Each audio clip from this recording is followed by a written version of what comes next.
8:35 minuti, siamo pronti per entrare nel territorio confartigianato insieme a Federico Marini. Che salutiamo. Buongiorno Federico. Buongiorno che da fuori si è molto preoccupato, ha portato infatti, come i grandi tenori, ha portato un fazzoletto per asciugarla dal sudore delle sue arrabbiature. Ecco, stia calmo. Sono amareggiato. A lei si amareggi più per questi temi che andiamo a affrontare adesso che per quelli legati alle cose più ludiche, insomma, lo sport e il calcio. Il Cagliari è parte della mia vita. Ma siamo d'accordo, Forza Cagliari sempre Forza ma Cagliari, rimanga con i piedi per terra e parli delle cose che sono serie con il giusto pigliaru in questo caso. Perché dico pigliaru? Perché mi allaccio ovviamente al primo dei due temi che affrontiamo con Federico, cioè l'incontro di Pigliaru con le forze sindacali e imprenditoriali del Nuorese, perché il Nuorese credo che abbia dei problemi che quasi rasentano quelli del Sulcis. Sì, assolutamente. Domani il presidente Pigliaru incontrerà le forze imprenditoriali, appunto sindacali, e le amministrazioni territoriali, appunto domani a Nuoro.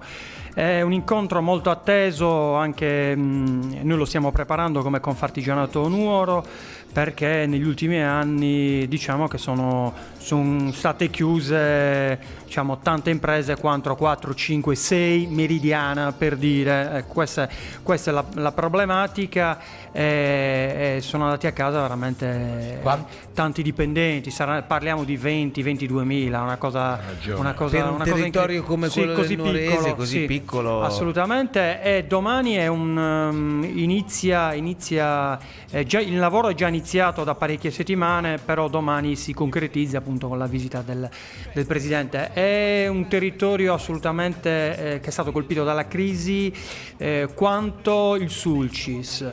Vi dico soltanto che ci sono circa 7.000 imprese artigiane e 20.000 dipendenti, ma soffrono la crisi in una maniera incredibile. Tra l'altro, come il Sulcis, le problematiche sono gravissime. C'è una carenza infrastrutturale ormai atavica, c'è una carenza anche di infrastrutturazione tecnologica che potrebbe, parliamo di linee veloci, linee ADSL del web, l'accesso al web è molto grave, perché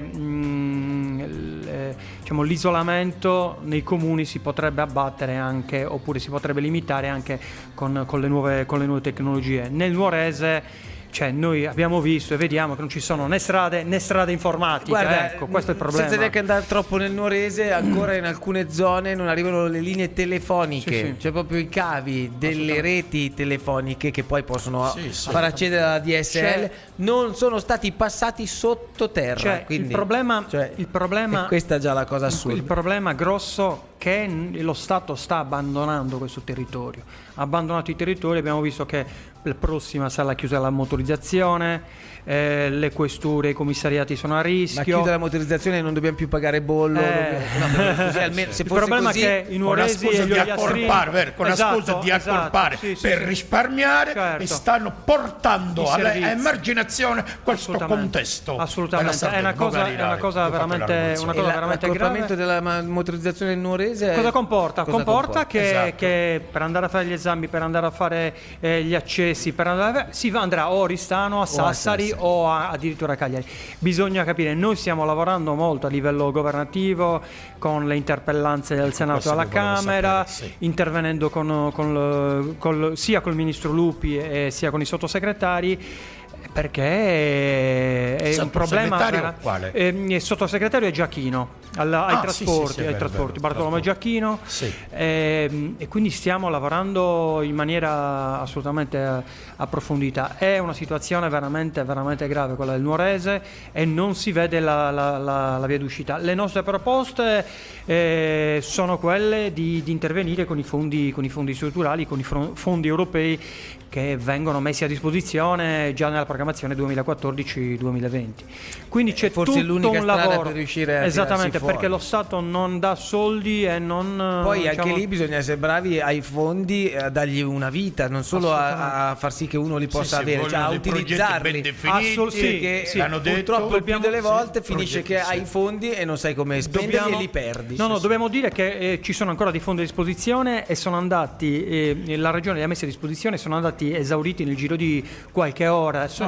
40 milioni di euro messi a disposizione di fondi europei qualche giorno fa, e hanno dovuto fare un secondo bando perché talmente sono le richieste per progettazione, lavori concreti, capito? Quindi si parla di viabilità, appunto, si parla e quindi domani a Nuoro ci sarà questo importante il presidente Pigliaro, le associazioni datoriali, quindi Confartigianato, Confindustria, certo, i sindacati, i comuni e ovviamente tutte le persone e gli enti e le amministrazioni che lavorano in questi territori. È un incontro importante dove il territorio si attende tanto dal presidente. Avete porso avete anche qualche contatto indiretto, abbiamo per l'esperienza che ho anche io nel campo, perché questa riunione possa definire i percorsi politici concreti, onde allentare questa morsa di povertà di questo territorio. Si stanno facendo tanti.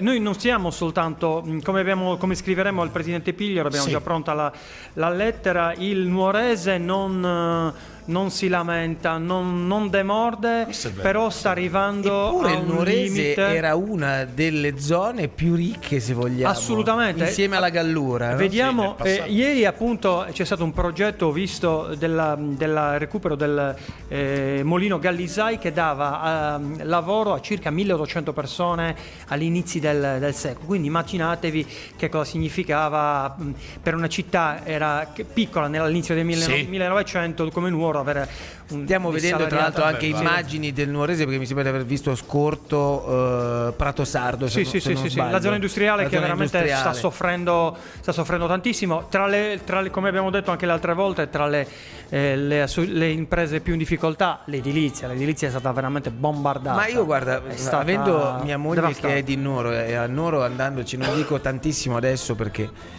con un bimbo piccolo è difficile spostarsi, ma essendoci andato molto, faccio un esempio del centro commerciale di Prato Sardo, che ha chiuso una marea di negozi all'interno, che addirittura fa fatica con una sala cinematografica, quindi non c'è il tanto non c'è più la base del consumo, la gente cerca internet per fare i regali di Natale, quindi questo è già purtroppo un'altra via che magari darà da lavorare sempre, ma non sicuramente agli artigiani ecco perché noi chiediamo agli imprenditori locali. Hai detto bene, noi chiediamo appunto anche le linee veloci, perché i beni, i servizi attraverso le linee possono viaggiare, quindi abbiamo un mercato che non è più di prossimità, perché non basta più vendere sotto casa, noi dobbiamo vendere negli Stati Uniti, dobbiamo vendere in Cina, dobbiamo vendere in Russia, dobbiamo fare quello che fanno le grandi catene, magari lo facciamo aggregandoci, magari lo facciamo mettendoci insieme, facendo filiera, però è assolutamente importante, riconoscendo sempre però le peculiarità dei territori.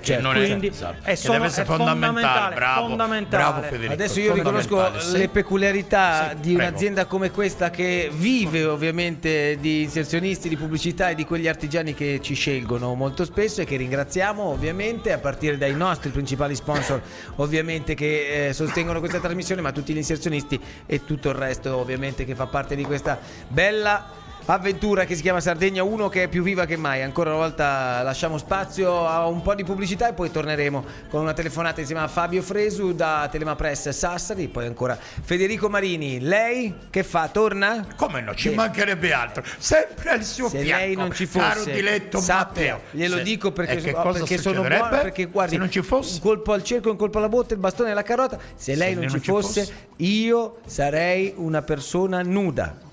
Nuda proprio, ma mi sentirei nudo. Che bellissima apertura, molto generosa nei confronti della mia modesta persona. Meno male sul vestito, così è meglio. Ma guardi, io dico la verità, ho fatto fatica a trovare una città non bella in Sardegna, perché hanno tutte un fascino straordinario, anche i paesini, quelli più piccoli, che ti domandi ma qui come si può vivere, cioè come fa uno a vivere qui? Comunque io mi ricordo, ho fatto una serata di Miss Italia in un posto dove non c'erano ancora le linee del telefonino, avevano ancora le cabine, ma questo non 30 anni fa, questo 2 anni fa, poi gliel'hanno portata l'anno scorso, ci siamo ripassati e c'erano le linee telefoniche, però c'è un fascino in ogni ogni angolo della Sardegna, che dovrebbe essere poi questo che regala a noi la possibilità di poter vivere di quel famoso turismo, perché è lì forse oggi più che mai dove l'industria è grossa, dove l'artigianato, dove le aziende fanno fatica. Bisognerebbe veramente puntare su quello che dovrebbe essere il motore di quest'isola. Bisogna puntare a questo e soprattutto fare rete, perché è molto importante non chiudersi in se stessi, ma soprattutto investire in conoscenza, in cultura, in tecnologia e avere la fortuna che non scappino tutti, sperare che non scappino tutti, perché i giovani stanno scappando tutti. La situazione, se il territorio non, come abbiamo detto, il nuorese non dà prospettive, cioè quanto può rimanere una persona, quanto può rimanere un'impresa, un giovane, è molto difficile. Sai che io ho nostalgia della Costa Smeralda in che senso? No, della Costa Smeralda che portava i nomi dello spettacolo, i VIP, perché eravamo comunque il centro dell'attenzione di tante altre cose. Adesso ci saranno gli stranieri russi, ma era vita, c'era ma non solo la Costa Smeralda, perché quella è una parte di Sardegna che in realtà ha poco a che fare con la Sardegna, ma quello era un indotto insomma, esatto, di quel periodo degli anni 80, 70. C'era un riverbero positivo in tutta la zona. Io ricordo che non si trovava più un disoccupato, anche i ragazzini aspettano l'estate. 3 o 4 mesi se li faceva. Questo è un dato oggettivo. Allora, il secondo tema che affrontiamo. Il secondo tema, parliamo di agroalimentare, perché ci sono arrivati dei dati importanti appunto sull'agroalimentare. Positivi, perché si parla di cose buone, si parla di prodotti che hanno una vendita, un incremento di vendita soprattutto sotto Natale, e si parla del bello della Sardegna. Guarda lì che bello, guarda lì che affettamento bello. Abbiamo in Sardegna per l'artigianato agroalimentare abbiamo circa 3.700 imprese che lavorano bene, che esportano, ma dovrebbero ovviamente farlo in modo più approfondito e di più, e soprattutto abbiamo tanti buoni prodotti che noi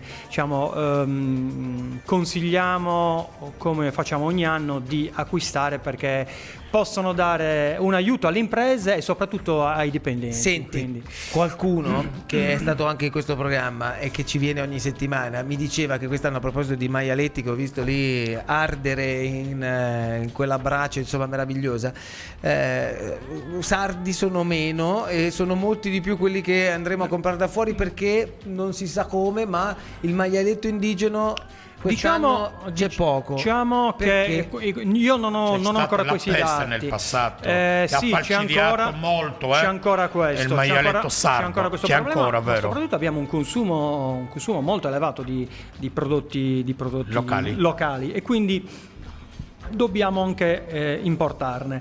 Noi diciamo sempre, quindi se ne consuma oltre il fabbisogno. Sì, esattamente. Però noi diciamo sempre, rivolgetevi ai vostri macellai, commercianti di fiducia, cosa che faccio io sempre.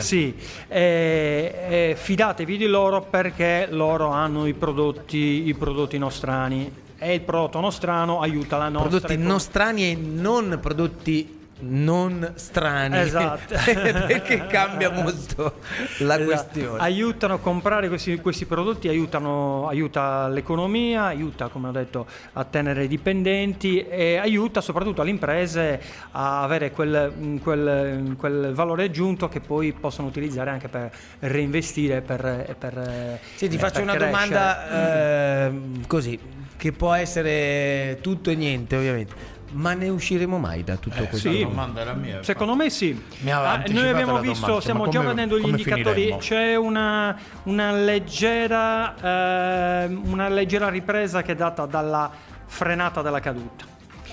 Questo è già un passo avanti. Già un passo avanti. Bravo. È già un passo avanti. Avevamo discusso con lui su queste cose. Ma perché segue l'economia è molto molto importante. Assolutamente. Questi segnali. Sì. C'è una leggera ripresa. Non dobbiamo abbatterci, è molto deve difficile. Essere stimolante questo. Sì, ma noi dobbiamo investire in organizzazione, dobbiamo investire in... Vabbè, ma allora il rapporto ma con anche le banche, informazione, la formazione è fondamentale, perché se noi abbiamo del personale, abbiamo degli imprenditori miopi che non guardano all'esterno, che non crescono, che non certo. vogliono vedere, come abbiamo sempre detto, il mercato di prossimità, noi non andiamo avanti.